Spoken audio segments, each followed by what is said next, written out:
இன்னைக்கு சபை விசுவாசிகளுக்கு ஒரு எச்சரிப்பு கொடுக்க வேண்டிய காலகட்டத்தில் இருக்கிறோம். இன்னைக்கு தேவனுடைய சபை கேலி கூத்தா மாறிடுச்சு. எனக்கு என்ன பயம் அப்படின்னா, நம்ம ஓரளவு தெளிஞ்சு உட்காந்துருக்கிறோம்.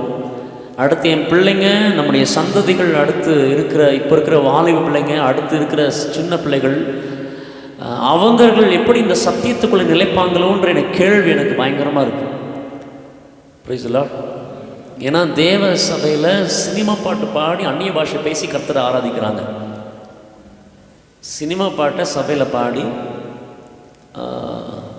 அந்நிய பாஷை பேசி கர்த்தரை ஆராதிக்கிறாங்க.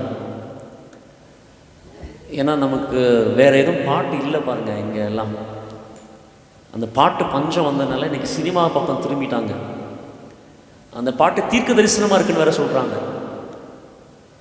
ஜனங்கள் அப்படி உட்காந்து ஆர்ப்பரிக்கிறாங்க. நீங்கள்லாம் என்ன இப்படி உட்காந்துருக்கிறீங்க? அவங்கள பார்க்கணுமே, கையை என்ன உற்சாகமாக தட்டி எப்படி பாடி. ரொம்ப வேதனைக்குரிய விஷயம் என்ன அப்படின்னா, இதை கேட்க எந்த ஸ்தாபன தலைவர்களோ, பெந்தகோஸ்தே ஸ்தாபன தலைவர்களோ, இல்லை கிறிஸ்தவத்துக்கு நாங்கள் தான் தலைவர்கள் சொல்லி இருக்கிற எந்த தலைவர்களோ இன்னைக்கு எழும்பி இது தவறு, கிறிஸ்தவத்துக்கும் அதுக்கும் சம்மதம் இல்லை, அவர்கள் வேற இயேசுவை பிரசங்கிக்கிறார்கள்னு சொல்லுவதற்கு ஒரு தலைவரும் எழும்பலை. ஒரு தலைவரும் எழும்பலை. எங்கேயோ ஒலிம்பிக்கில் கிறிஸ்தவத்தை அவமானப்படுத்திட்டாங்கன்னு சொல்லி இங்கே இருக்கிற தலைவர்கள் பேசிட்டு இருக்கிறாங்க. நல்லதுதான், பேசணும். ஆனால் கண்கள் பார்க்க நம்முடைய பட்டணங்களில், நம்முடைய தமிழ்நாட்டில், நம்முடைய தேசங்களில் நடக்கிற இந்த அருவருப்பை எச்சரிப்பதற்கு இன்னைக்கு ஊழியர்கள் இல்லாமல் போனது ரொம்ப வேதனை. எனக்கு என்ன பயம் அப்படின்னா, அடுத்த தலைமுறை கெட்டு போயிடுமோன்னு சொல்லி பயமாக இருக்கு. இங்கே வந்தால் பரிசுத்தம்னு சொல்லி பேசுகிறாங்க. இங்கே வந்தால் கர்த்தருக்கு பயப்படணும், இங்கே வந்தால் கர்த்தருடைய சமூகம்னு பேசுகிறாங்க. ஆனால் அங்கே நல்லா இருக்க சினிமா பாட்டு நல்லா அழகாக பாடுறாங்களேன்னு சொல்லி ஒருவேளை ஜனங்கள், நம்ம வாலிபர்கள், அடுத்த தலைமுறைகள் அந்த உலகத்தை நோக்கி போயிடக்கூடாதுன்னு சொல்லுகிற பாரம் எனக்கு வந்துருச்சு. சபைக்கு எச்சரிப்பாகவே சொல்கிறேன், இப்பேற்பட்டதான காரியங்களில் யாராவது உங்களுக்கு தெரிஞ்சவங்க அப்படி போகிறாங்க அப்படின்னா தயவு செய்து உங்களை தடுத்து நிறுத்திடுங்க. இல்லை அப்படி ஒரு வாய்ப்பு நம்ம கொடைக்கானலில் கிடச்சுன்னா ஓகே, நானும் அந்த சபைக்கு போயிடுவேன்ற எண்ணங்கள் இருந்தால் தயவு செய்து இந்த எண்ணத்தை தூக்கி போட்டுருங்க. இங்கே மதுரை வரைக்கும் வந்துருச்சு. இங்கே வர்றதுக்கு எவ்வளோ நேரம் ஆகும்னு தெரியாது. அவர்கள் பேசுகிற, அவர்கள் பிரசங்கிக்கிற இயேசு வேற இயேசு. Praise the Lord. சபை ஜனங்களும் சரி, இயேசுவை அறியாமல் இருக்கிற ஜனங்களும் சரி, இதை புரிஞ்சுக்கணும், இதை தெரிஞ்சுக்கணும். அவர்கள் பிரசங்கிக்கிற, அவர்கள் சினிமா பாட்டு பாடி கூத்தடிக்கிற அந்த இயேசு வேற இயேசு, வேதத்தில் இருக்கிற இயேசு கிறிஸ்து இல்லை. Praise the Lord. வசன பஞ்சம் வந்துருச்சு தேசத்தில்.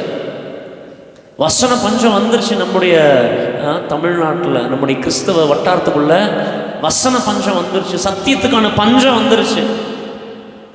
இந்த பஞ்சத்தில் நம்மளோ, நம்முடைய சபையோ, நம்முடைய பிள்ளைகளோ, அடுத்த தலைமுறைகளோ இந்த பஞ்சத்தில் போய் சிக்கிவிடக்கூடாது. Praise the Lord. ஏன்னா இன்னைக்கு சினிமா பாட்டை பாடி கிறிஸ்தவ சபையில் ஆராதிக்கிறாங்கன்னா உலக மனுஷர்கள் பார்த்து சிரிக்கிறாங்க. உலக மனுஷன் பார்த்து சிரிக்கிறான். உலக மனுஷன் ஒரு நாளும் சினிமா பாட்டை அவனுடைய ஆலயத்துக்குள்ளே உட்காந்து அதை பாடி அந்த அவர்கள் ஆராதிக்கிற கடவுளை ஒரு நாளும் வணங்குவதில்லை. ஆமாவா இல்லையா? உலக மனுஷங்க யாரும் சினிமா பாட்டை கொண்டு போயிட்டு அவங்க தெய்வத்தை அதை பாடி ஆராதிக்கிறாங்களா? அப்போ எந்த அளவுக்கு போயிடுச்சு பாருங்க, கிறிஸ்தவம் தரம் தாழ்ந்து போயிடுச்சு. இதெல்லாம் சொன்னோன்னா நம்மளாம் பழமவாதிகள்ன்றாங்க. யார் மாறினாலும், காலங்கள் மாறினாலும், சூழ்நிலைகள் மாறினாலும் வார்த்தை என்னைக்கும் மாறாது, என்னைக்கும் மாறாது. சினிமா பாட்டை பாடி ஒரு நாள் கர்த்தரை நான் மகிமைப்படுத்த முடியாது. சினிமா பாட்டை பாடி ஒரு நாள் நான் ஆவியில் நிரம்ப முடியாது. அப்போ என்னை நிரப்புதுன்னா அது எந்த ஆவின்னு தெரியாது. நான் சொல்றது புரியுதா? அதனால் சபை ஜனங்கள் இப்பேற்பட்ட காரியங்களுக்கு விழிப்போடு எச்சரிக்கையாக இருக்க அன்பாக கேட்குறேன். அதிகமாக நம்முடைய பிள்ளைகளுக்காக, நம்முடைய அடுத்த தலைமுறைகளுக்காக நீங்கள் ஜெபிக்க உங்களை உற்சாகப்படுத்துகிறேன். ஏன்னா அவர்கள் இது நல்லா இருக்கே அப்படின்னு சொல்லி எங்கள் பாஸ்டருக்கு ஒன்றும் தெரிய மாட்டேங்க, எங்கள் விசுவாசிக்கு ஒன்றும் தெரிய மாட்டேங்க, எங்கள் அப்பா அம்மாவுக்கு இதெல்லாம் என்ஜாய் பண்ண தெரியல அப்படின்னு சொல்லிட்டு அங்கே ஒரு நாளும் போயிடக்கூடாது நம்ம பிள்ளைங்க. பிரைஸ்லா, இது ஆரம்பம்தான்.